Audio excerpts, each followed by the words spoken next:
ডলফিনটা তো জঙ্গলের মতন, হে ডাকটা জঙ্গলের মতন। ইয়ামিন, জানো এক ধরনের দানব বেরোইছে, পানির দানব।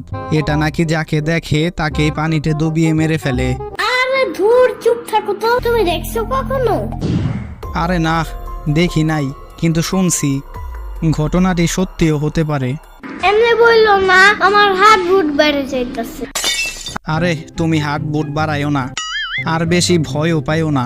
ভয় লাগলে কি করতে হয় সেটা বলো। তা তো জানি না, কিন্তু এই যে শুনছো না, বন্যা হয়ে বাংলাদেশের অনেক অঞ্চল ডুবে গেছে, এটা নাকি এই দানবেরই কাজ। আর এই দানব নাকি ভারত থেকে তৈরি হইছে। বর্ষার দিন হইলেই ভারত এই দানব বাংলাদেশে ছাইরা দেয়। পানির নিচে ডলফিনটা তো জঙ্গলের মতন, হে ডাকটা জঙ্গলের মতন। আমি পানির দানব। কি যোগ্যতা আছে তোমার?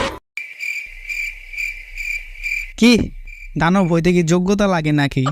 আর যোগ্যতা, আমি আমার নিজের যোগ্যতা দিয়ে বাংলাদেশের অনেক অঞ্চল পানি দিয়া ডুবাইয়া দিছি। হা হা হা।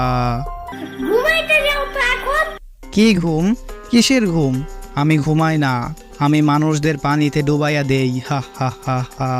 ঢং বাদ দাও। কেন বাদ দিব? আচ্ছা, তুমি শুনছো না, ভারত থেকে একটি দানব এসে বাংলাদেশের বিভিন্ন অঞ্চল ডুবাইয়া দিছে।